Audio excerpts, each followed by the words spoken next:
하나님 성령으로 잉태하사 동정녀 마리아에게 나시고 본디오 빌라도에게 고난을 받으사 십자가에 못 박혀 죽으시고 장사한 지 사흘 만에 죽은 자 가운데서 다시 살아나시며 하늘에 오르사 전능하신 하나님 우편에 앉아 계시다가 저리로서 산 자와 죽은 자를 심판하러 오시리라.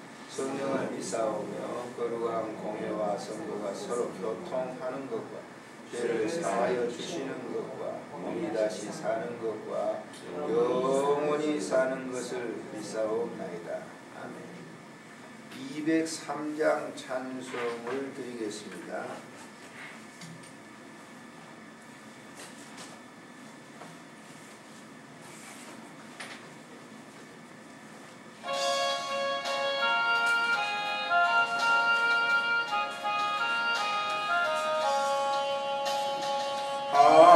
하나님의 말씀은 생명의 말씀이야.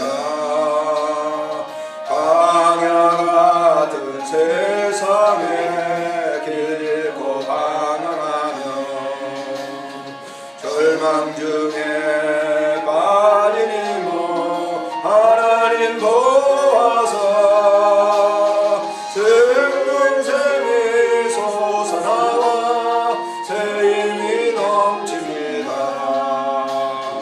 하나님의 말씀은 은혜의 말씀이라. 누구든지 믿고서 참으로 회개하며 하나님이 사해 주사 구원함 베푸시고 가히 없는 그 은혜로 늘 품어주십니다. 하나님의 말씀은 진리의 말씀이라. 믿음으로 지키어 자유를 얻게 되며 어려운 일 힘든 일도 담대히 할 수 있어 온전하신 말씀으로 승리케 하십니다. 하나님의 말씀은 사랑의 말씀이라. 험한 세상 살 동안 언제나 돌보시고 변함없는 사랑으로 우리를 지키시어 하늘나라 이르도록 인도해 주십니다.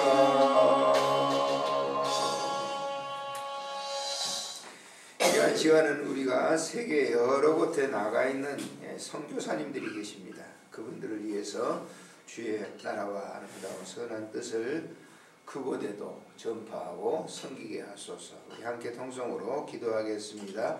존귀하신 우리 하나님, 은혜를 참으로 감사를 드립니다. 이 새벽에 우리를 부르시고 기도의 귀한 도구로 삼아 주셨습니다. 하나님, 주의 나라와 아름다운 선한 뜻을 우리를 통하여 이루어지게 하시고 오늘은 좀 세계 각국에 있는 우리 선교사님들 또 평신도 선교사님들도 많이 계시는데 하나님, 그 현장에서 하나님의 아름다운 복음을 온전하게 전파할 수 있도록 은혜 베풀어 주시기를 간절히 간구하고 빌원합니다. 말세가 가까워서 우리가 이제 복음 전하는 일에 최일선에 나가 일해야 되겠습니다. 하나님 아버지께서 우리 선교사님들에게 그 일을 잘 감당하도록 인도하시고 하나님의 아름다운 선한 역사를 이루어갈 수 있도록 도와주시기를 간절히 빌고 원합니다. 이 땅에 수많은 하나님의 복음의 그 사역자들을 주님 기억하시고 또 그 있는 처소에서 하나님의 아름다운 나라를 확장시키는 일에 도구가 되도록 도와주시기를 간절히 간구하고 우리 구주 예수님의 이름으로 기도드리옵나이다. 아멘. 하나님의 말씀 레위기 14장에서 보시겠습니다. 레위기 14장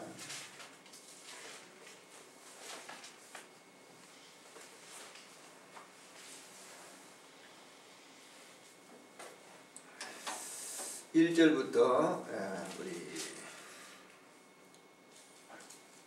9절까지 읽겠습니다. 9절까지 1절부터 9절 시작. 여호와께서 모세에게 말씀하여 이르시되 나병 환자가 정결하게 되는 날의 규례는 이러하니 곧 그 사람을 제사장으로 데려갈 것이요 제사장은 진영에 나가 진찰할지니 그 환자에게 있던 나병 환부가 나았으면 제사장은 그 정결함을 받을 자를 위하여 명령하여 살아있는 정결한 새 두 마리와 백향목과 홍색의 제실과 우슬초를 가져오게 하고 제사장은 명령하여 그 새 하나는 흐르는 물질 그릇 안에 잡게 하고 다른 새는 산채로 가져다가 백향목과 홍색실과 우슬초와 함께 가져다가 흐르는 물 위에 잡은 새의 피를 찍어 나병에서 정결함을 받은 자에게 7번 뿌려 정하다 하고 그 살아있는 새는 들에 놓을지며 그 정결함을 받는 자는 그의 옷을 빨고 모든 털을 밀고 물로 몸을 씻을 것이라. 그리하면 영화련이 그 후에 진영에 돌아올 것이나 자기장만 밖에 이레를 머물 것이요 7째 날에 그는 모든 털을 밀되 머리털과 수염과 눈썹을 다 밀고 그의 옷을 빨고 옷을 물에 씻을 것이라. 그리하여야 정하리라. 레위기에서 정결법, 하나님께 제사를 드리는 그러한 백성들에게 있어서 이제 부정한 그러한 그 질병들을 소개합니다만은 그 부정한 질병의 가장 첫째가 이 나병입니다. 이 나병 환자, 나환자들이죠. 그래서 그 나환자들 그리고 유출병이 있는 사람들 이런 사람들의 이제 그 사람들이 나았을 경우 어떻게 해야 되는가 하는 그런 과정을 설명하고 있어요. 본장에서 나병이 발생했는데 그 사람이 나았어요. 그러면 자기 스스로 나았다 하고 동네로 들어올 수 있는 거 아니에요. 예. 결별시켰던 그 환자를 나았을 때 그것을 제사장에 가서 그것을 판단해서 나았을 경우 완전히 하나님께 다시 제사를 드리고 정결케 하는 예법에 따라서 또 들어오기 직전에 구별된 장소에서 선언하고 거기서 이제 제사 드리고 다시 동네 들어와서 이제 살도록 그렇게 했다. 우리가 나병 그러면 아마 뭐 장로님 잘 아시죠? 거기 소록도 지금은 어떠죠? 다리가 낮았어요. 그래가지고 그냥 누구든지 들어갈 수 있는 것이지만 그 소록도라고 하는 것이 저는 뭐 그쪽 지역은 아니지만은 물살이 굉장히 세가지고 거기 섬에 들어가면 나오지 못해요. 그래서 거기 나병 환자들이 거기 나오다 많이 이렇게 죽었다고 하는 그런 이제 그 역사적 사실을 제가 압니다만은 그 격리를 시켰단 말이에요. 그러니까 그것만 있었던 건 아니에요. 우리나라에도 도처에 이제 나병 그래서 나았던 사람들이 음성 나환자촌을 이루어 가지고 이제 이렇게 그 닭을 이루고 그랬던 걸 지금도 기르는 곳이 있어요. 음성 같은 데는 지금도 그렇게 합니다만 경기도 쪽에도 있고 뭐 안동 쪽에도 있고 그렇습니다만 아무튼 그것은 우리나라 격리된 그런 곳에서 이제 이 제사장이 그 나병이 나왔으면 이 4절에 보면 제사장은 그 정결함을 받을 자를 위하여 명령하여 살아있는 그 두 마리 새 두 마리 백향목 홍색 사진 왜 새로 했을까요? 이 사람들은 가진 게 없잖아요. 그러니까 없는 사람들은 비둘기 이런 새를 잡아서 정결한 예법에 따라서 이제 거기를 작게 하고 거기 보면 여기 보시게 되면 6절에 다른 새는 산채로 가져다가 백향목과 홍색실과 우슬초와 함께 가져다가 흐르는 물 위에 잡은 새의 피를 찍어서 나병의 정결함을 받은 자에게 7번 뿌려 정하다 하고 그 살아있는 새는 들에 넣을 것이다. 한 마리는 잡고 한 마리는 그 피를 그 잡은 새의 피를 뿌려서 날려버린다. 다시 회생한다라고 하는 영적 의미를 갖다가 우리에게 부여해주고 있죠.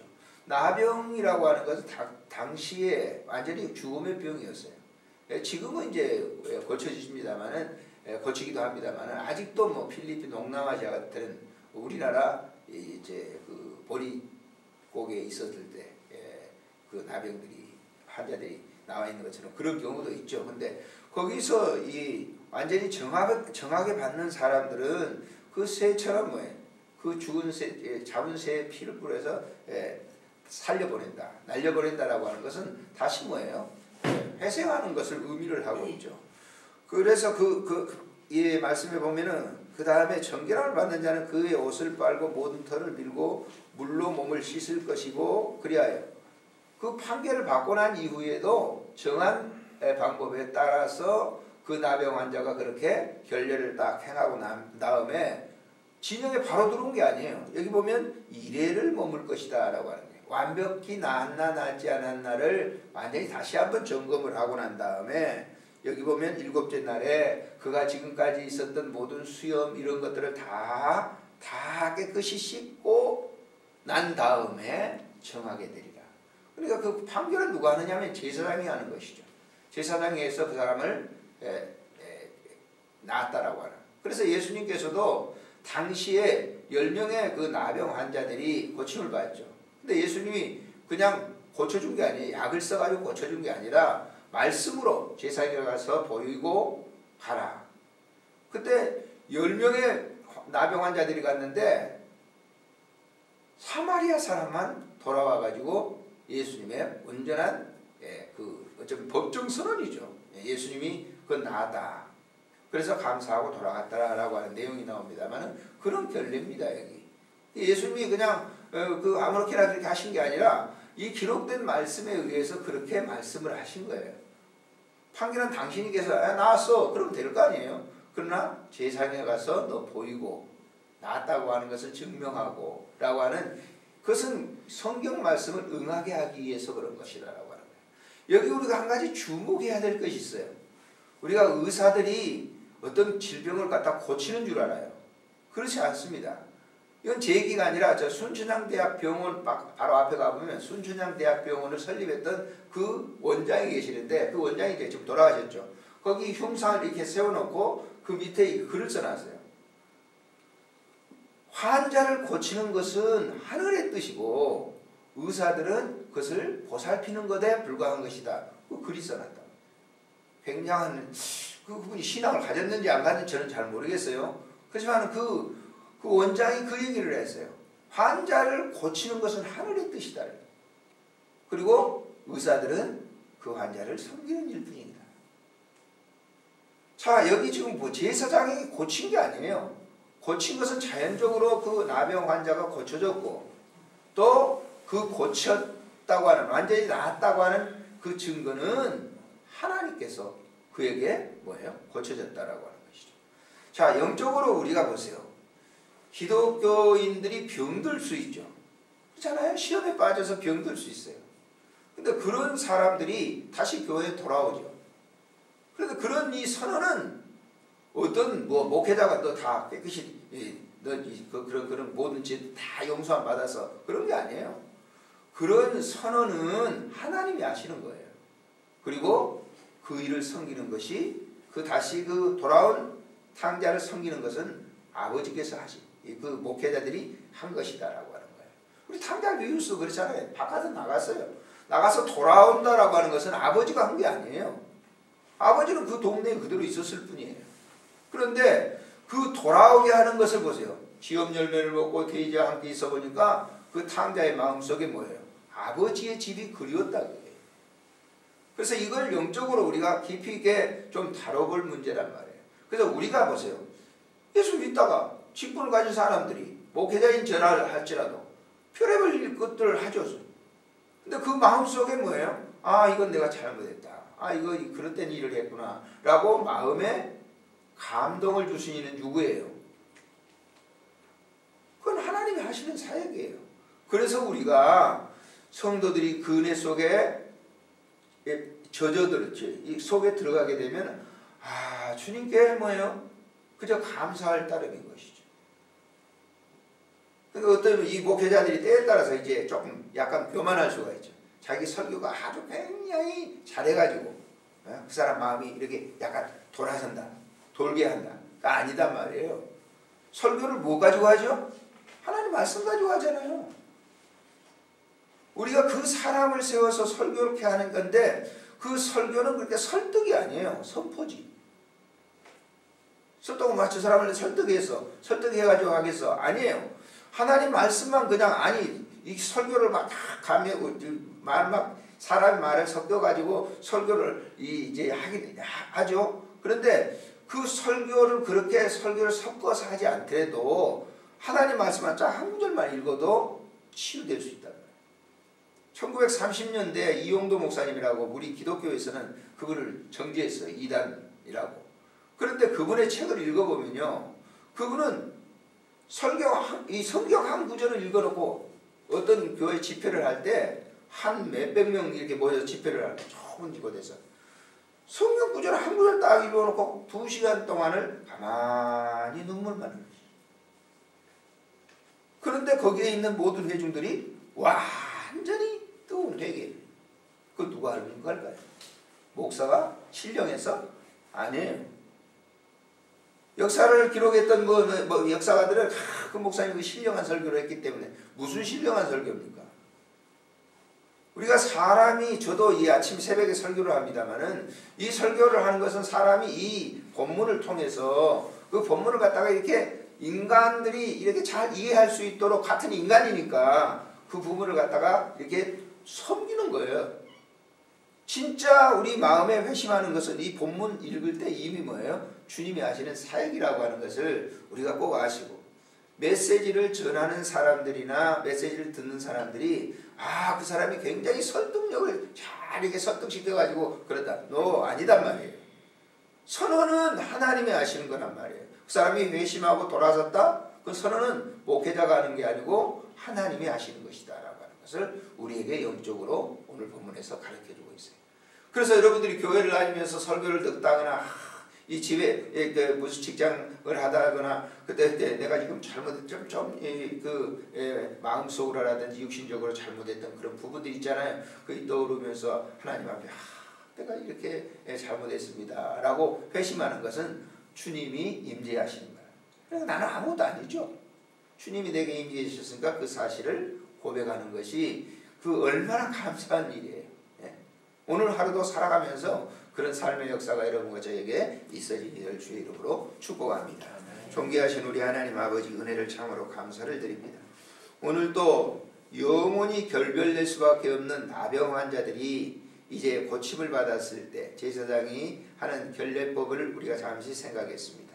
하나님, 우리가 회심하는 것은 사람들이 어떻게 조력을 해서 하는 것이 아니라 하나님께서 하시는 일이고, 그 모든 하나님의 선언을 사람들 앞에서 행하는 것이 제사장들의 몫이고 목회자들의 몫인 것을 압니다. 하나님 아버지, 병자들을 고치는 것은 의사가 아니라 하늘의 뜻이요, 의사들은 그 일을 섬기고 돕는 일이라고 하는 그런 유명한 그 의사의 얘기를 우리는 생각합니다.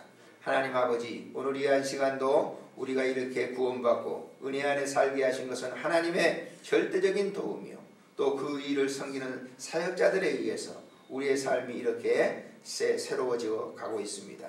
감사한 마음으로 살아갈 수 있도록 인도하시고, 일주일 동안 우리를 또 지켜주신 것 감사를 드리고, 새벽마다 이전에 나와 기도하는 우리 사랑하는 장로님 네 분과 그리고 귀한 여종과 함께했던 귀한 모든 분들 위해 주님께서 함께 하시고, 또 저들의 심령 속에 항상 차고 넘치는 기쁨으로 살아갈 수 있도록 도와주시옵소서.